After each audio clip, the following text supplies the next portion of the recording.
पद रेसमधील तगडा खेळाडू सोलापूर महापालिकेच्या भाजपाच्या गटनेतेपदी. सोलापूर महापालिकेत भाजपाच्या गटनेतेपदी नरेंद्र काळे यांची सर्वानुमते निवड.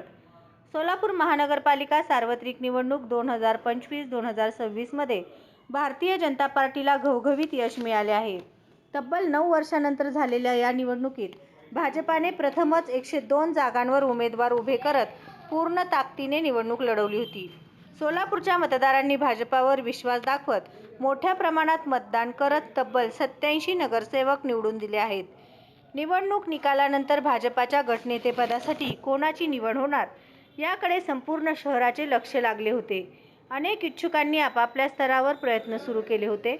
अखेर पक्षश्रेष्ठी पालकमंत्री जयकुमार गोरे, शहराध्यक्ष रोहिणी तडवळकर तसेच तिन्ही आमदार आणि सर्व नवनिर्वाचित नगरसेवकांच्या एकमताने नरेंद्र काळे यांची भाजपच्या गटनेतेपदी सर्वानुमते निवड करण्यात आली. नरेंद्र काळे यांनी यापूर्वी विरोधी पक्षनेते म्हणून प्रभावी कामगिरी बजावली असून शहराध्यक्ष म्हणून पक्ष संघटन मजबूत करण्यासाठी महत्त्वपूर्ण योगदान दिले आहे.